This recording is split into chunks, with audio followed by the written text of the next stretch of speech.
É mais que um prazer, é um privilégio poder estar aqui hoje com vocês e com a audiência, especialmente depois das pessoas que me antecederam. Eu vou confessar a você que eu fico até um pouco tão entusiasmado que eu fico sem vontade de seguir os slides que eu preparei, porque interagir com a discussão me parece muito mais frutífero e proveitoso. Mas vamos lá, se puder passar o próximo slide, por favor.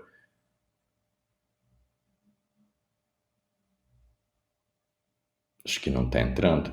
Legal. Então, acho que a primeira frase, essas cerejeiras agora que está chegando a primavera, o inverno se foi, então é uma mensagem positiva para quem está aí no Brasil de que enfrentou meses de lockdown aqui, de tudo fechado, as vacinas estão chegando e igualmente o Brasil vai chegar por aí, a primavera vai chegar logo também, a gente vai poder novamente sorrir com mais vontade e vencer os nossos desafios. Dizer que todo o sistema é perfeitamente desenhado para entregar os resultados que ele entrega. E aí vocês conseguem ver as minhas afiliações e eu queria tornar claro que eu não expresso a opinião de nenhuma das entidades acima relacionadas. Próximo, por favor. Não tenho conflito de interesse. Próximo, por gentileza. Isso aqui é só um contexto, Lu, com relação ao acesso a medicamento. Lembrando que a discussão ela vai muito além de medicamento, né? A gente está falando sobre incorporação de tecnologia e como oferecer não só o tratamento, mas tudo aquilo que faz o tratamento ser disponível para o paciente. O que diz respeito a diagnóstico, que hoje envolve sim tecnologia, né? E a gente não está falando só de tecnologia de ponta, como NGS, fórmulas de avaliar sequenciamento genômico de última geração. A gente está falando de hematoxilina e eosina também, como novas formas inovadoras, você conseguir fazer a expansão do acesso a um diagnóstico adequado, um diagnóstico no tempo e com qualidade que se merece. Então, só para contextualizar essa ideia positiva, a ideia é comentar que você precisa de toda essa cadeia para que você discuta acessibilidade lá na ponta, o paciente tem acesso, fazendo um reflexo do que o Renan falou a respeito do teu estudo, de que muitas vezes você entende que a droga está incorporada, inclusive adotada, mas você chega numa determinada unidade de saúde e ela simplesmente não existe. E você vai numa outra metros ou quilômetros de distância, poucos quilômetros, e você sabe que isso acontece. Mas para que esse passo ocorra, você precisa de toda uma estruturação do sistema que diz respeito às políticas de saúde, a definição adequada por meio de guidelines, registro, precificação, para que sim, você discuta uma análise situacional e que você consiga contextualizar a incorporação daquela tecnologia. Próximo, por favor. Então, só para não deixar tão deprimido o Renan, que fez um comentário a respeito e aprovação, dos países avaliados por nós, só 9% deles têm estratégia de custeio relacionada aos planos nacionais de controle do câncer. O que significa isso? Significa que amanhã eu vou comprar algo que extrapola o meu recurso. Eventualmente o Felipe quer comprar um carro bonito aqui em Genebra, ou quer comprar um celular de última geração, e ele não fez uma previsão orçamentária para saber quanto é que aquilo custa e se ele vai ter dinheiro para pagar. Todos nós sabemos como é que essa história começa e termina. Você não sabe quanto você gasta, você não sabe como você vai gastar e quanto você vai gastar.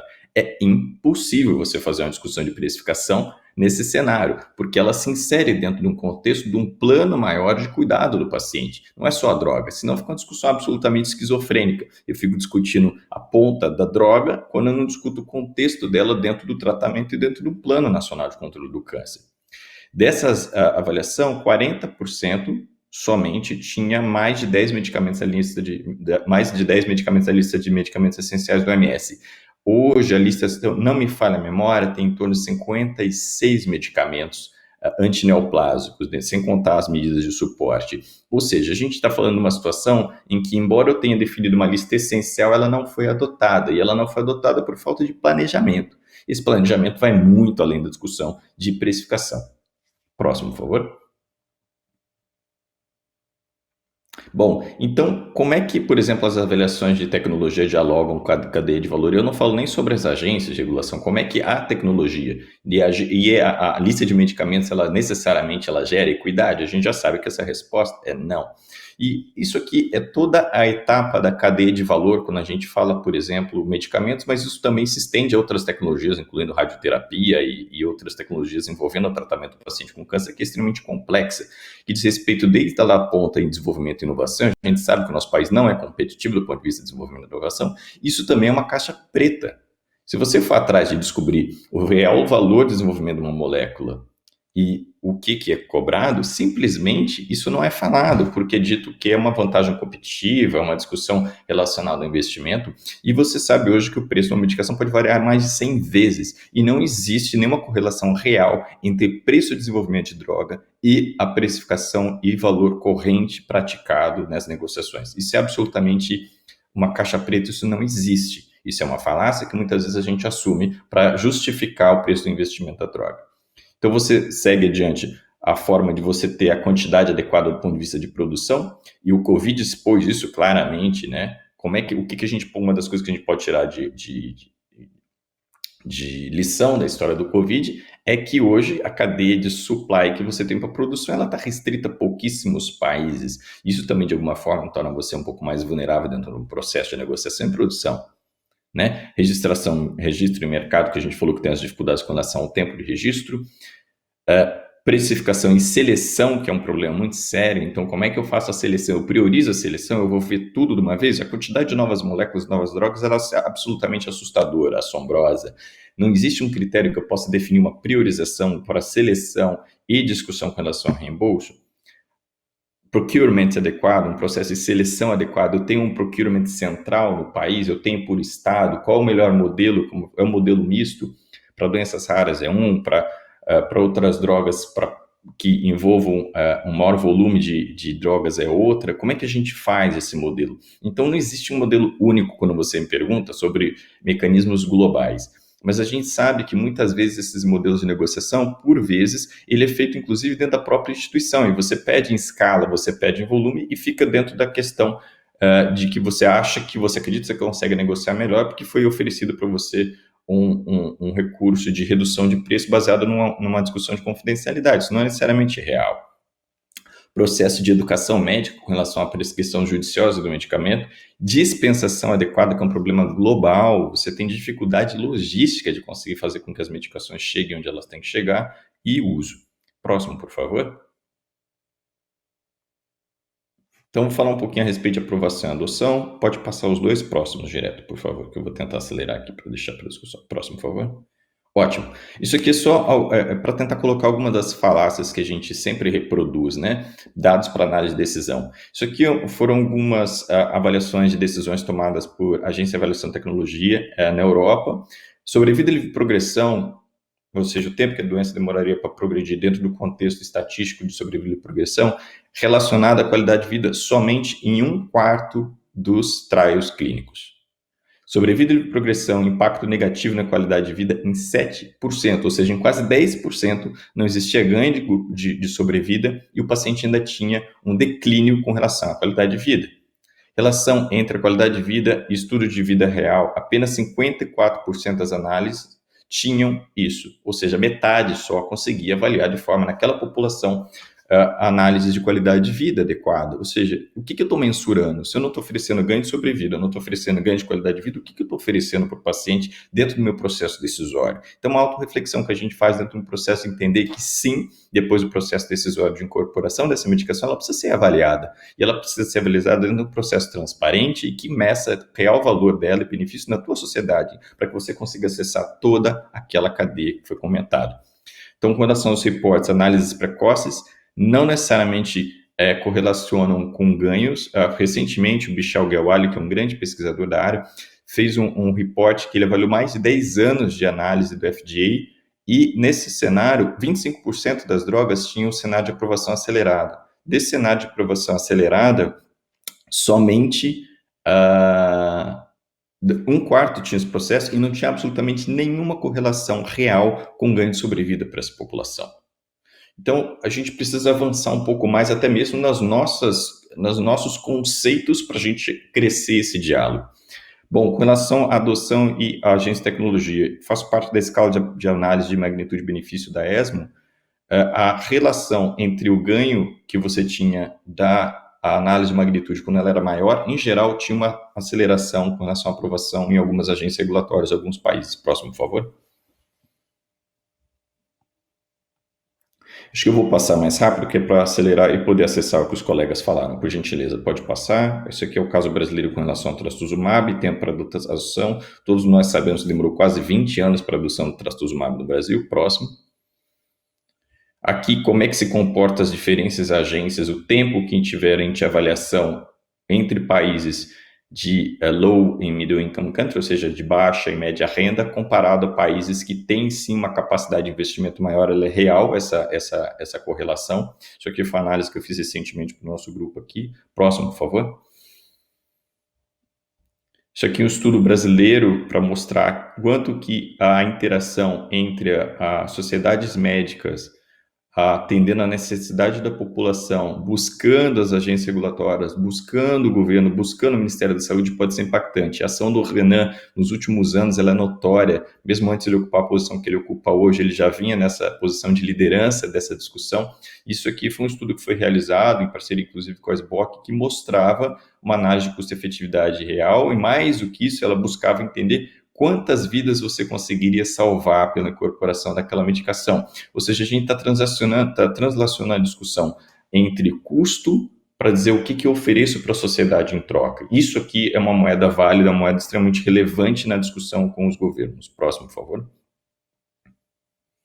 No estudo que nós fizemos há pouco tempo, mostrando o tempo de aprovação de uma droga, a diferença entre o Brasil e o FDA, vocês veem que é uma diferença gritante, só que quase metade desse tempo de aprovação tinha relação com o tempo que a indústria demorava para submeter a droga para aprovação. Ou seja, quando a gente discute acesso, tem tantas variáveis, e uma delas que sempre é colocada é a discussão com relação a tempo para aprovação de drogas. E nesse estudo nós mostramos claramente em que quase metade do tempo se correlacionava à demora da indústria por questões absolutamente econômicas em submeter a droga e problemas no próprio processo de submissão da droga. Isso não é um privilégio do Brasil.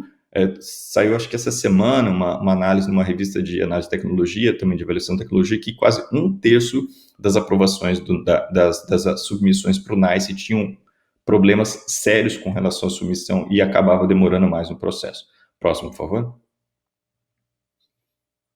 Pode passar mais um. Acelerar aqui para não perder o timing. Avaliação de drogas, qual priorizar? Pode passar, por favor.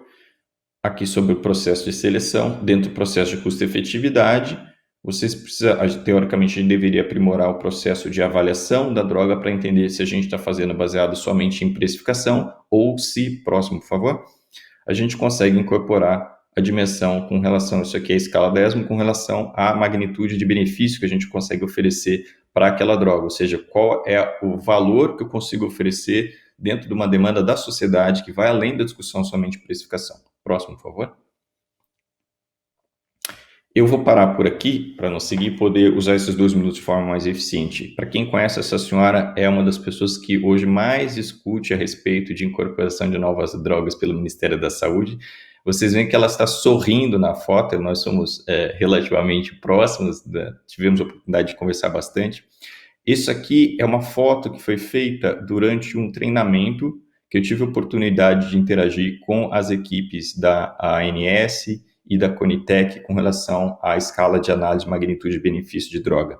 Isso aqui foi possível graças a interações como a que eu estou tendo hoje com o COGUIA, com relações frutíferas que eu tive com a ESMO, com a Sociedade Brasileira de Oncologia Clínica, com a OMS, com a ICC, que é justamente o que o Renan falou, é a gente sair do nosso patamar, da nossa verdade absoluta, interagir com os colegas, mostrar opções, oportunidades, de preferência nos posicionarmos de forma ética o máximo possível, para poder que a gente possa realmente trazer a contribuição para o processo. Então, hoje, a gente pode falar que dentro desse processo decisório de incorporação de droga, tecnologia, adoção e discussão de precificação, o critério de custo-efetividade ele é muito pequeno, se a gente olha nesses círculos à direita, com relação ao processo decisório. Ela é parte, sim, do processo, mas esse processo ele vai muito além. Ele inclui a discussão em relação à equidade, transparência, legitimidade do processo e, em última instância, que seja uma construção social.